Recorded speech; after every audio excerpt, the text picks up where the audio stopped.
Bonjour, on est le samedi après Pâques. Alors c'est avec joie qu'on vous accueille. Puis le samedi après Pâques, pour moi, c'est important. C'est mon anniversaire d'ordination. J'ai été ordonné le 12 avril, qui était le samedi après Pâques, en 1980, 41 ans aujourd'hui. Alors j'ai sorti la tasse que j'ai eu en cadeau à mon 10e anniversaire d'ordination. Un cadeau de ma famille, mes parents.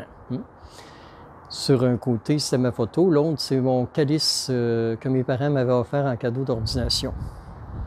On met ça ici. Alors, l'Évangile, tous les samedis après Pâques, c'est l'histoire de Thomas. Thomas, qu'on dit être un incroyant. Thomas qui cherche la vérité et qui ne veut pas se faire organiser. Alors, toute sa vie, Thomas a été un chercheur de Dieu.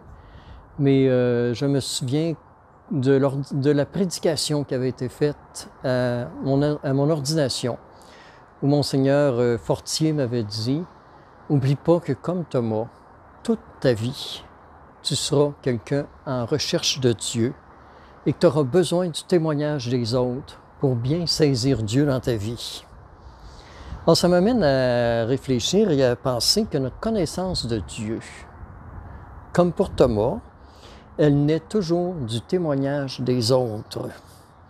Et moi, ce qui m'impressionne beaucoup, c'est de voir les apôtres qui, de peureux qu'ils étaient, le soir du Jeudi Saint, qui vont se cacher parce qu'ils ont peur d'être crucifiés eux aussi, qui, après Pâques, deviennent d'un courage extraordinaire.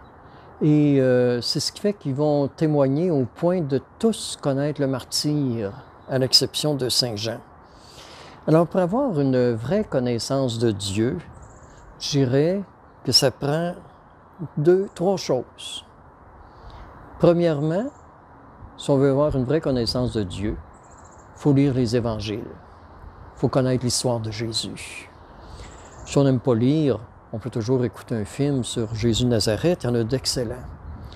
La deuxième connaissance de Dieu, le deuxième chemin, et nous vient par le témoignage des autres.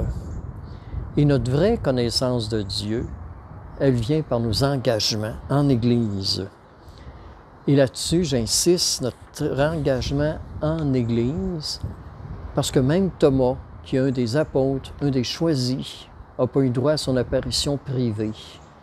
Alors, Dieu l'a interpellé le dimanche après Pâques, quand il est venu retrouver ses apôtres, Jésus, quand il est revenu retrouver ses apôtres au cœur de la communauté naissante. Alors, notre vraie connaissance de Dieu, elle nous vient par nos engagements dans la communauté. Et ces derniers jours, je lisais un texte que j'aime beaucoup, qui résume à mon point de vue toute la Bible.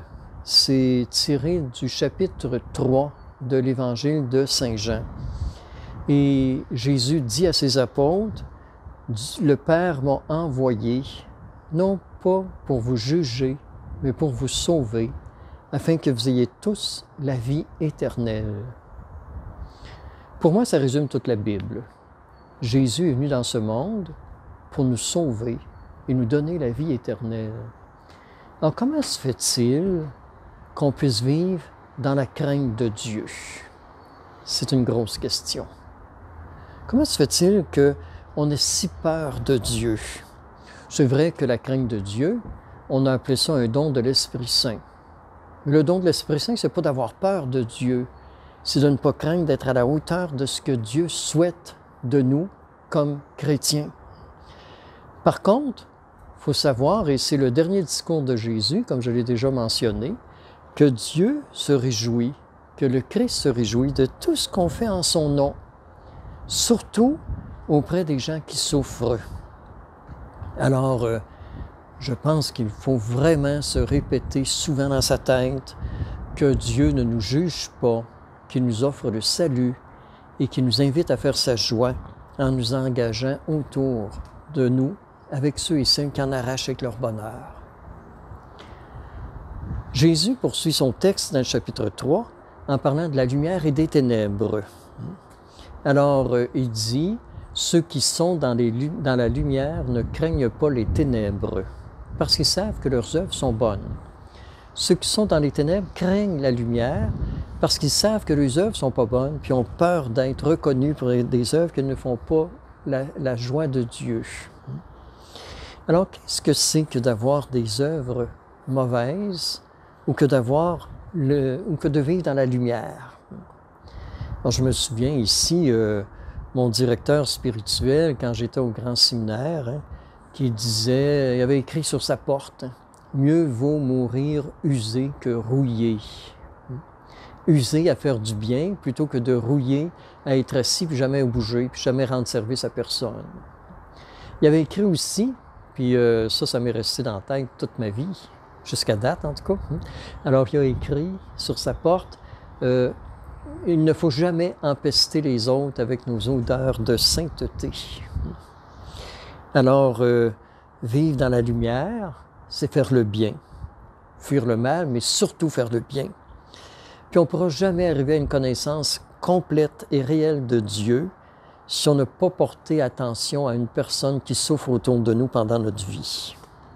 C'est là, je crois, le témoignage et la force du témoignage de Mère Teresa qui disait « Moi, je ne m'occupe pas des pauvres, je m'occupe d'un pauvre à la fois. » Puis elle dit « Si j'étais embarqué sur une commission pour voir comment on peut au niveau national aider tous les pauvres, elle dit, on serait encore en train de discuter. » Donc moi, j'ai choisi d'aller sur le terrain puis de prendre un pauvre à la fois.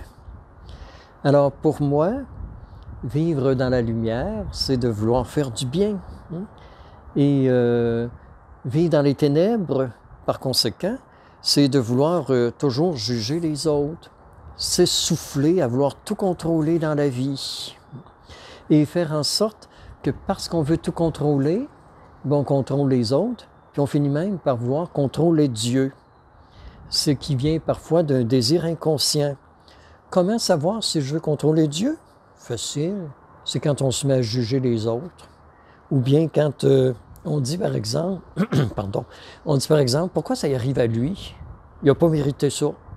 Tu veux savoir ce que l'autre a mérité ou pas mérité. Alors, ne rentrons pas dans les ténèbres du jugement des autres, mais restons plutôt dans la lumière. Et agissons pour cela comme si, quand on est seul, comme si tout le monde nous regardait, puis quand on est devant les autres, comme si on était seul. Moi, c'est un truc que je me suis donné pour agir au nom du Seigneur. Vivre comme si tout le monde me regardait quand je suis seul, puis vivre quand je suis devant les autres comme si j'étais seul, habité par Dieu. Alors, je pense, et j'en arrive à une conclusion, je pense à Bernanos, dans « Journal d'un curé de campagne ». Quand j'ai été nommé curé, mais c'était en campagne. Et à un moment donné, je m'étais dit, il faudrait bien que je lise ça. Je connaissais le livre, je n'avais jamais lu, « Journal d'un curé de campagne ». Un livre d'à peu près 300 pages. Je l'ai lu. Je me suis ennuyé de la première page, aller jusqu'à peu près la page 295. Il était défaitiste, il était morose, il voyait les problèmes partout, puis il voyait que quelque part, c'était pas facile la vie, puis moi, je ne suis pas dans mon tempérament. Alors, à la fin du livre, il fait un bilan de sa vie, puis il dit « J'ai manqué ma vie à toujours être négatif puis pessimiste. » Puis là, je réalise que l'Église possède toute la joie dont notre monde a besoin, puis que c'est à nous d'amener les gens sur le terrain de la joie. Et là, Bernanos écrit, « Je réalise que tout est grâce dans la vie. Tout n'est pas parfait, tout n'est pas joyeux, tout n'est pas facile, mais tout vient de Dieu. Et quand on reconnaît Dieu à l'origine de ce qu'on fait, on possède la joie dont le monde a besoin. » Alors, le soir du Jeudi Saint, comme on l'a déjà dit, Jésus nous invite à faire sa joie en rendant heureux ceux et celles qui nous entourent. Peut-il y avoir plus grand bonheur que de réaliser qu'on fait la joie de Dieu? Je vous disais au début que c'est mon anniversaire d'ordination aujourd'hui. Alors, c'est avec beaucoup de joie que je vous invite à célébrer cette ordination avec moi aujourd'hui. Merci. Au plaisir de se revoir dans une prochaine capsule.